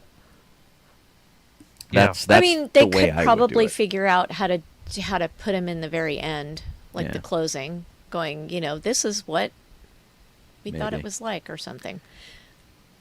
Who knows? Yeah, I don't know either. Florida, and I feel like we talked about this at the very beginning of the show. Florida's getting a new color palette for its castle. We talked about the last. Sort of. Yeah, We I don't talked know if we about talked Gross about it a Pink. lot. The thing that's interesting, so I watched the panel where they announced this, and it's actually getting an old color palette. Oh, how funny. And so what they're doing is they're going back to old school colors to make it a little bit more traditional. And so, Yeah. man, I hate this new Disney Parks blog thing. This is the official Disney Parks, right? This Disney What? Parks blog? Yeah. I don't know the. Let me look. Yeah, usually. Because they Disney Parks Yes, blog this is the yeah. official Disney Parks I'll blog. show you what's driving me nuts. They're doing this thing now that makes it look like there's like an open and closing shutter thing, and it's like Yeah, but if you look at the same picture is right below that without the opening and closing shutter. I just find it tedious. So anyway, they're going back to these really old school kind of look for the castle, making it look hyper realistic. And it'll still be the castle. It'll still evoke what you It's know. not that Pepto-Bismol pink, so Right. And there's that. Yeah, that's a plus. Yeah. And so it says it's inspired by the classic and original look of the castle. So taking it back to like 1971, which I think is fine. We all have a certain level of nostalgia that we like, and we remember certain things from our childhood. I had a discussion with somebody about the new Ghost in the Haunted Mansion. Where now she's more of a projection, and they got rid of the Constance Hatchaway thing, sort of, where she's like a serial axe murderer. And somebody's like, I can't believe they got rid of the axe and all this kind of stuff. I'm like, she had the axe for 18 years. She didn't have a name and a character for 37 years until they gave her an axe in 2006. So my childhood was not the axe murderer. She was a tragic romantic figure. So we all have different representations of what Disneyland, Disney World, these theme parks mean to us. So, you can't please everybody. So rotating the colors on the castle, I think, is a great idea. Sounds like a good idea. Keep it fresh. California, Hong Kong, and the cruise ship lines are getting new popcorn buckets and sippers, and they had a little preview of what those were. I don't know if you feel like showing those, Sean, or if you just want to skip that. Yeah, I'll do it real quick. I like the popcorn buckets. I don't buy many of them, but I do. Thank goodness, because they're useless. In a lot of cases, yeah. I if I can find It's not a- like you fill them up with popcorn at home. Well, and I bought I bought the Zero popcorn bucket, and he was on our front lawn last year as part of our Halloween Yes, display. they are useful sometimes. And so, Yeah. you know, I imagine if people have really big houses, with big kitchens or whatever, Right. it's not as much of a problem. Oh, see, those are cool. This sort of Santa Two zombie balls. thing is really creepy. Yeah. He's got like worms coming out of his head, or is that? Oh, I guess Candy it's canes. I guess it's a candy cane Candy stuck cane. through his head. Okay, fair enough. I kind of Candy like cane worm. the Medusa statue. That's kind of fun. That one is from That's awesome. the cruise line. That's the cruise, of course. Yeah, it the is. two gray ones are from the cruise line. Okay, so this is Trader Sam's. Has are the cool. zombie mug.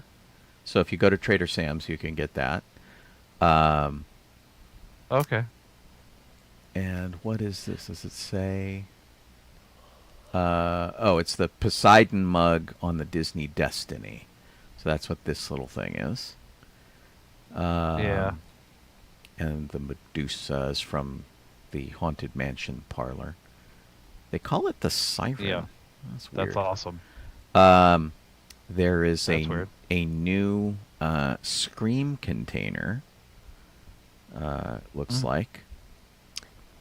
That is weird that they're calling that a siren mug. Right? It's not a siren. It's a Yeah. Medusa. Yeah. Little green man with a jetpack. That's very fun. This one's covered in poo. Winnie the Pooh and Piglet popcorn Wah, bucket in the wah, spring. wah. There is a Bantha popcorn bucket. That's very funny. Yeah. Yep, and that's I that. like the Bantha one. Yeah, the Bantha one's very cute.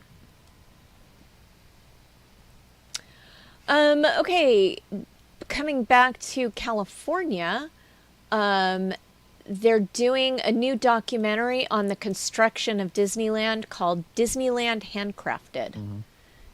And it Yeah. basically shows the construction of Disneyland. I'm sure that's going to be on Disney Plus. And they Yeah, are it looks doing good. a makeover of the Napa Rose restaurant, which I've never been to. It's a very fancy restaurant in the Grand Californian Hotel. And Yeah. they are basically fancying up their patio. So patio dining will be nicer in the future. Okay. And then Okay. Are you sure we've never been there? Oh, we must have gone to the Storytellers one. yeah, you might have been there. I've never been No, there. I haven't been there. And I'm thinking of a time when it was like you and I and maybe Sam and Debbie or somebody. Yeah, and Kelly and John. It Yeah. was the Storytellers. The Storytellers one. Okay. Yeah. Okay. No, I don't think No, so. the okay. the Napa Rose is like higher in price point than where do you go on the poetry night? Wow. Oh, fancy. Tamashanner. Yeah, it's higher in price than the Oh, Tammy no. Shanner. Yeah, I've not been there. Yeah. Yeah, damn. The World of Frozen in Paris has an opening date, spring of 2026, which coincides with renaming the Disney Hollywood studio to, did I write down what that was? I did not. Hang on. It is they're going to be calling it the World of Adventure. Okay. It used to be called Walt Disney Studios Park. Oh, no. Stupid thing. Weird. Thought that was a comment on changing the name. No, it's a dumb thing where I tried to close an ad and it then opened the dumb page. Oh, yeah. There's an That's a pain. X that Yeah. like did not. No, the X does nothing. It just opens the ad. Well, that's so weird. I was just trying to show some Oh, boy. some of the pictures. And the final announcement also for California is that the next D23 Expo, which is not the same as Destination D23, D23 Expo is every other year in California. And it will be August 14th to 16th in 2026. And they've renamed it from D23 Expo to D23 Ultimate Disney Fan Event. That's cumbersome. Yeah. And apparently Yeah. they had given it that new name the last time it was in California, but Nobody nobody noticed. noticed. It's Yay! Oh boy. yeah, the Anaheim Convention Center is fine. Is this actually the Anaheim Convention Center, or is this? I don't know what you're referring to. There's a picture I just put up, Oh, the next article. but it's I don't think this is Anaheim. I mean- this picture. I don't know. I- I haven't been in there in a while. I haven't either. So I mean, that could be the pond. it yeah, I don't know. It doesn't say, but It's really hard to tell. Kit said she noticed the name change. the name change. Okay. And she also said that that's the pond. Oh, yeah. Oh, okay. Because I'm like, this is not. Colleen and I did a show on the stage in the Turtle, and which is the big domed building at the convention center, and this does not look like it. Gotcha. So They are they're they. I'm going to say they with quotes around it because the they is the powers that be are considering a gondola system to take you between the pond, which is where the ducks play, and Disneyland. That's So, What? for D23, no. that's a Anaheim- just permanently, so you can go between them. Oh. But that just seems It's- like I an moved awful on. long distance Oh, I to see. From go. D23 to the next I'm subject. sorry, I did not realize that. Anaheim is exploring ways to connect sports venues and Disneyland.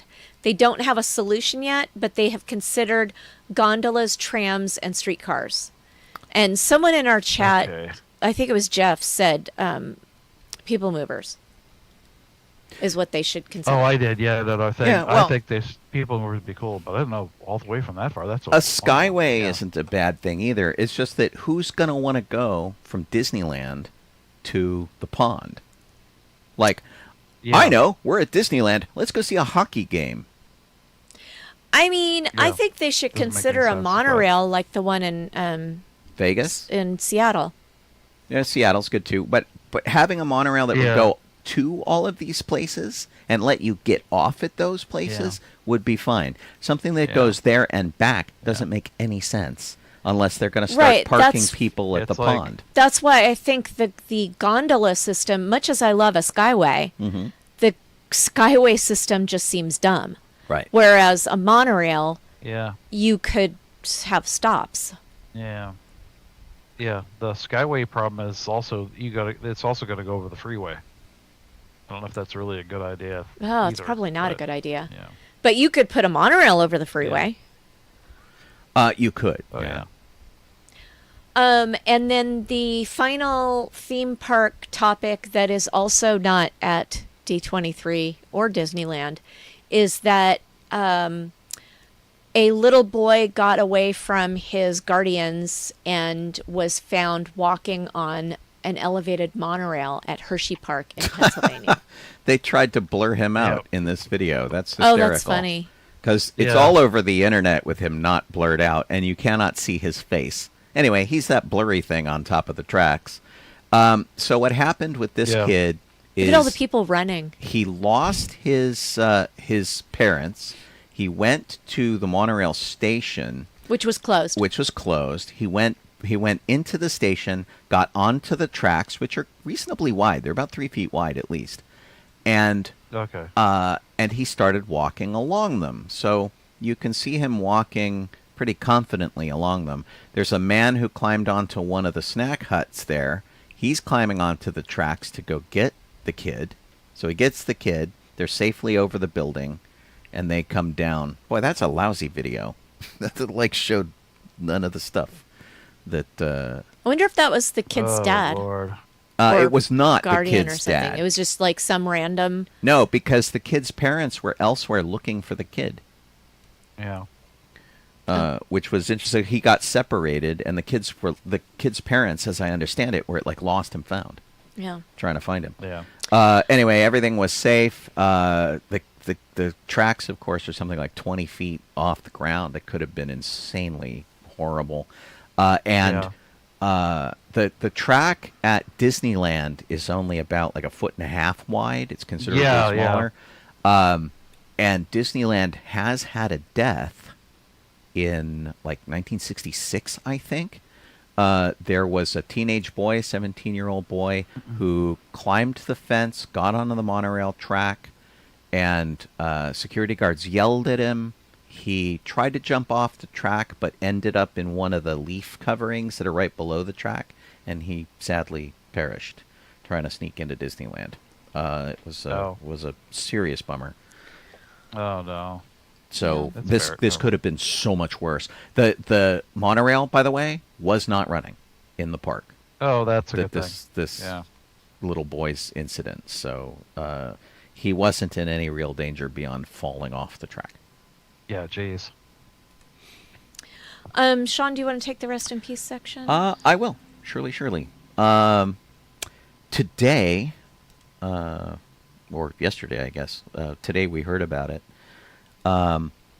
We lost Giorgio Armani, who was an Italian fashion designer.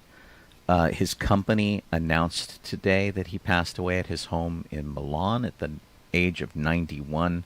Of course, he was a preferred designer of much of Hollywood. He missed a lot of the events he usually goes to, Milan Fashion Week and things like that. Missed it for the first time in forever.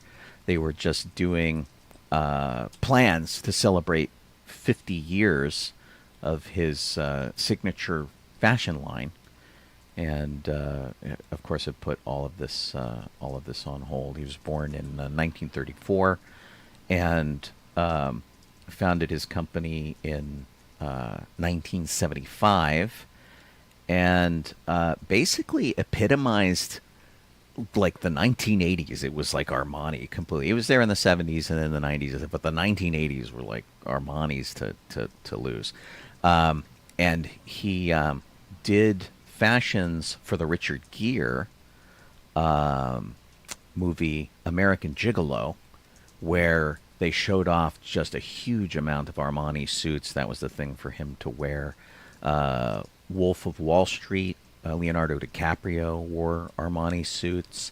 The 1930s style trench coat that Kevin Costner wore in The Untouchables.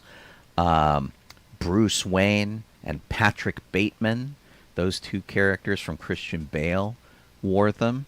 And Brad Pitt's white tuxedo in Inglourious Bastards. So he dressed a lot of Hollywood in a lot of movies, and women too, Jessica Chastain and people like that.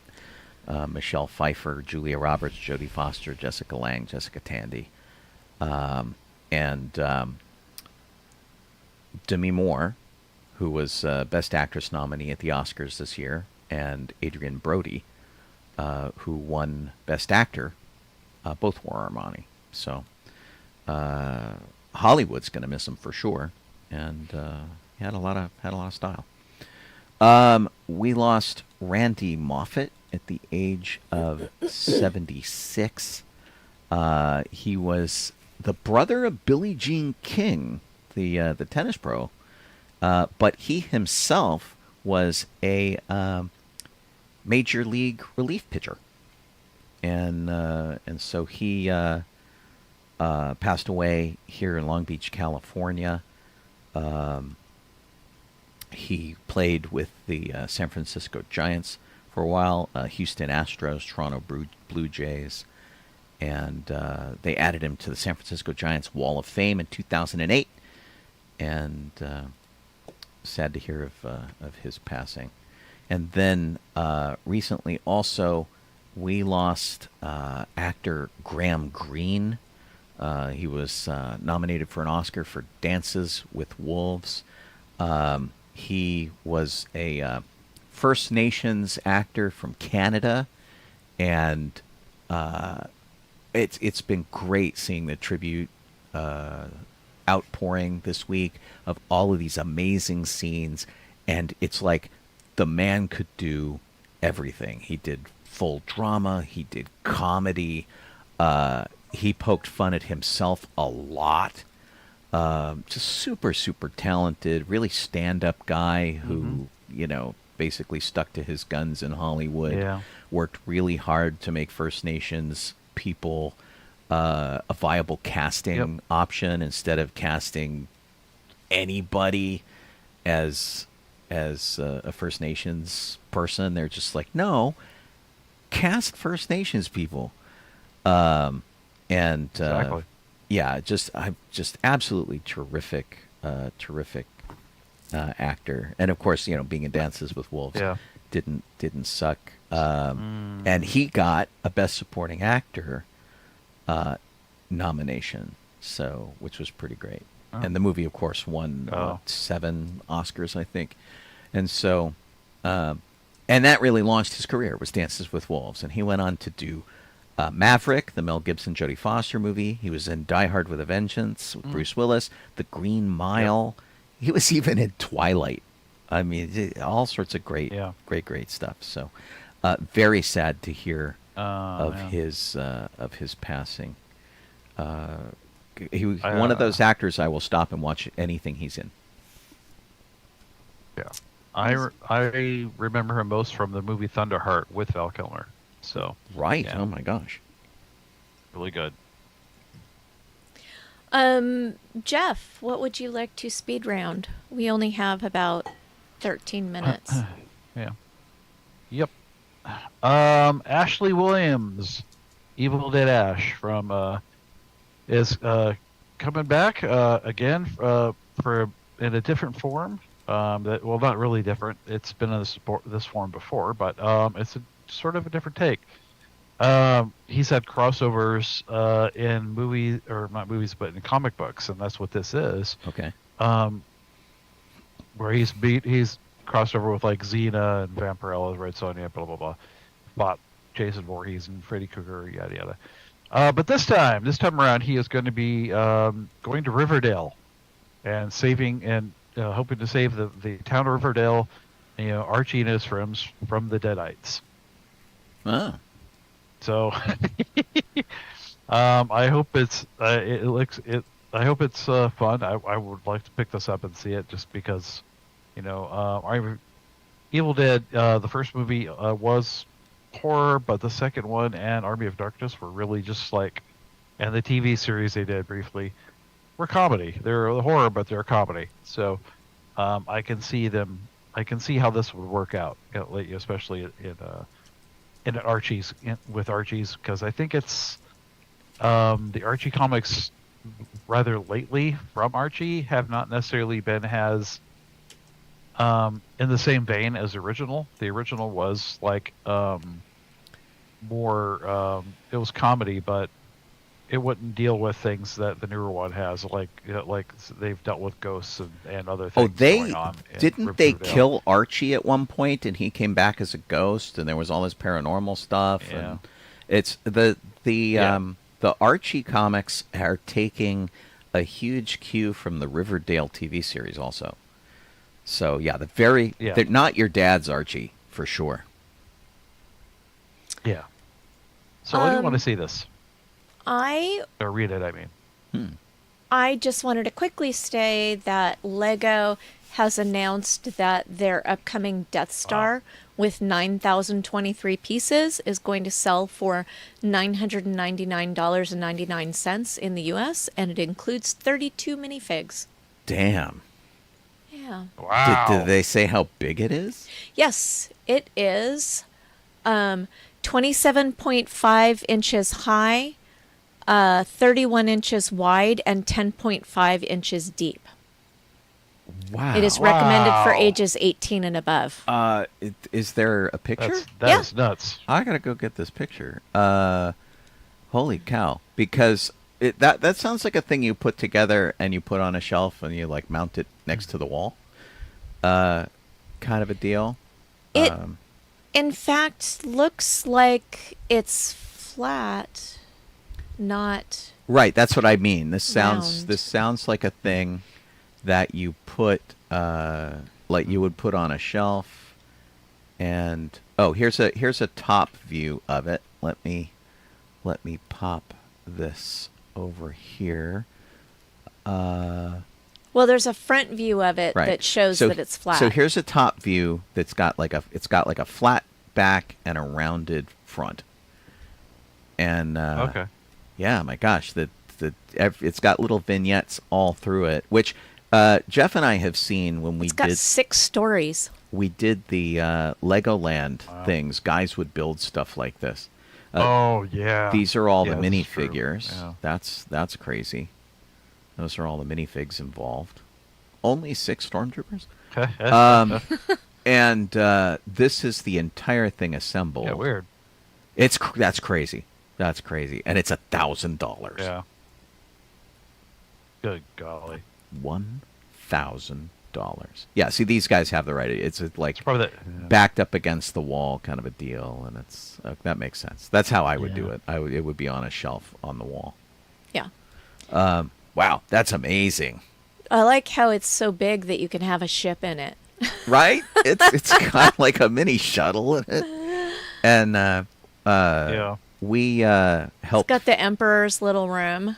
We helped facilitate the Millennium Falcon for our nephew that Colleen's dad very kindly purchased for him, and it came in a massive freaking box.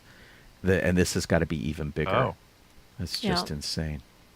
Good thing this wasn't out last summer. I don't know if my dad's generosity would have huge. stretched Yeah. that far. Right. That's crazy. It's only about $100 more than that, though. I think than that other one, or 150 yeah. maybe. Wow. So. Sean. Yeah. So this week, starting on Labor Day, has been the Week of Woe, which is at the Egyptian Theater. Egyptian Theater is connected to the American Cinematheque.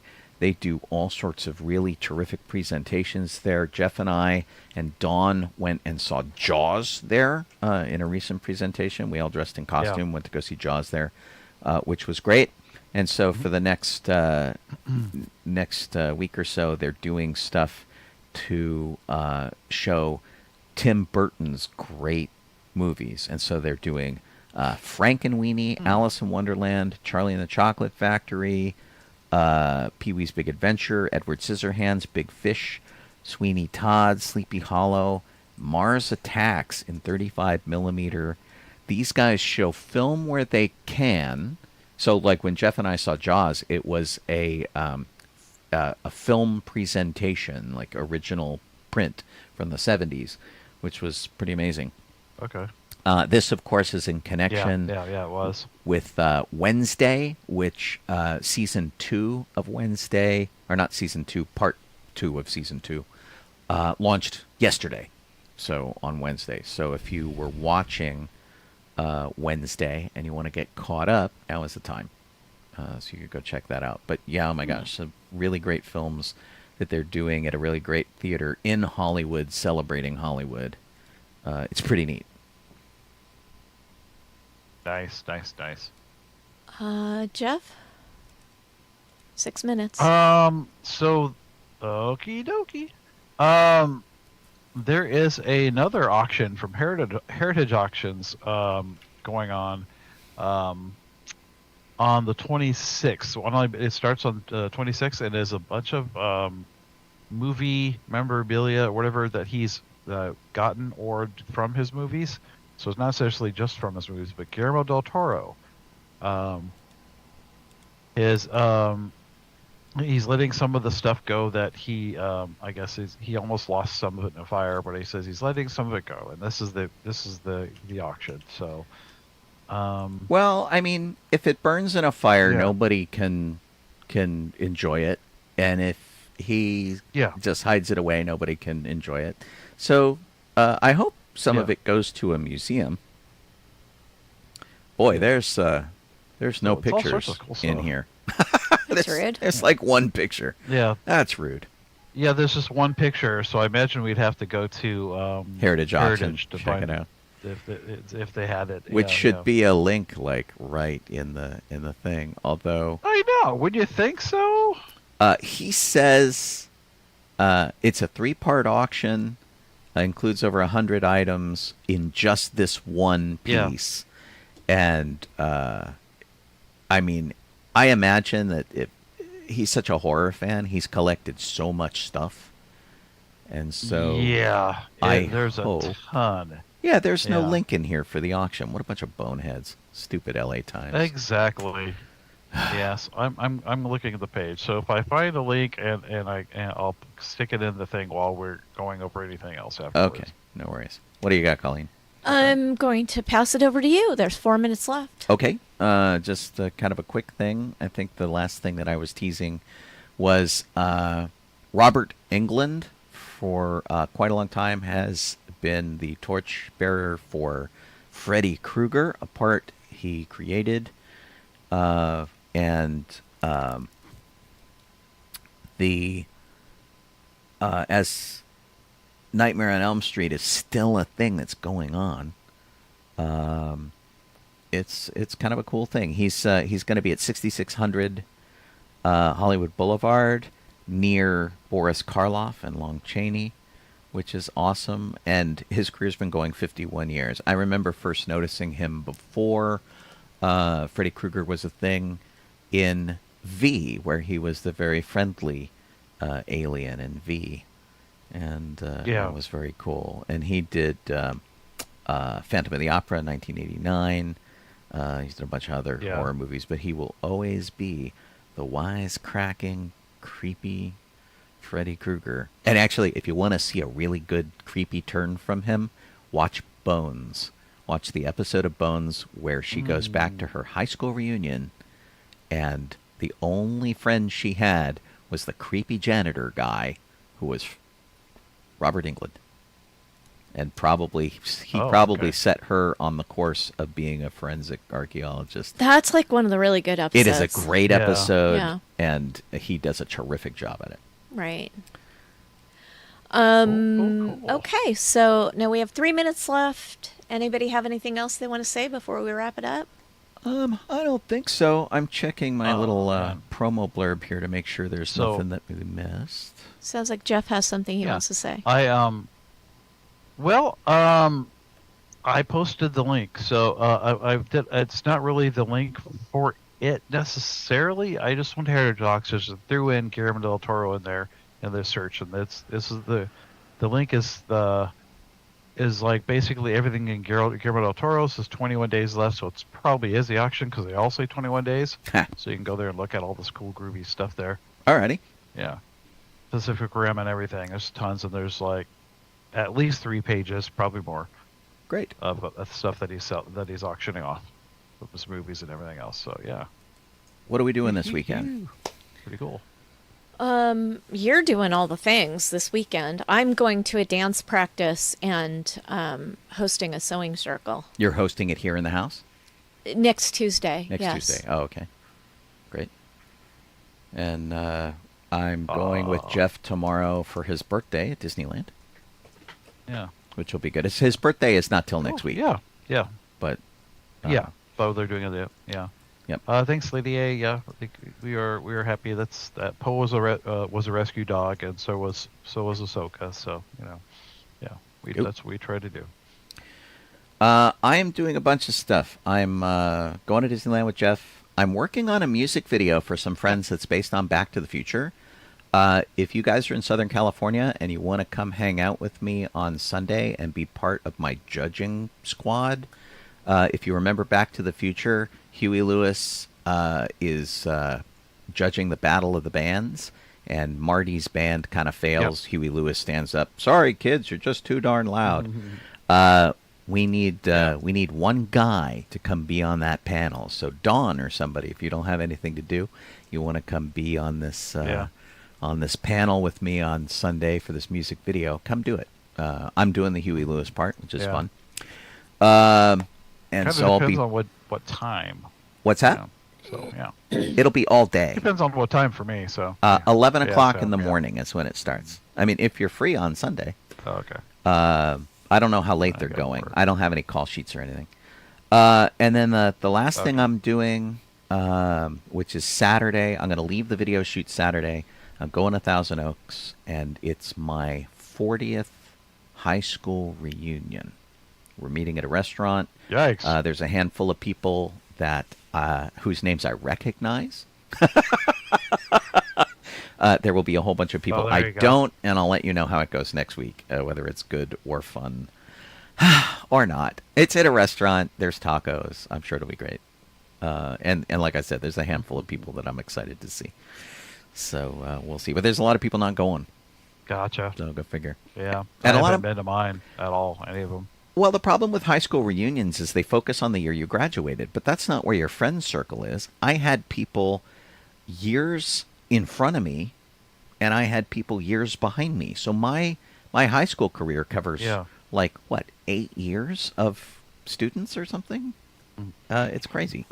So Yeah. it's kind of nuts. So we'll see how it goes.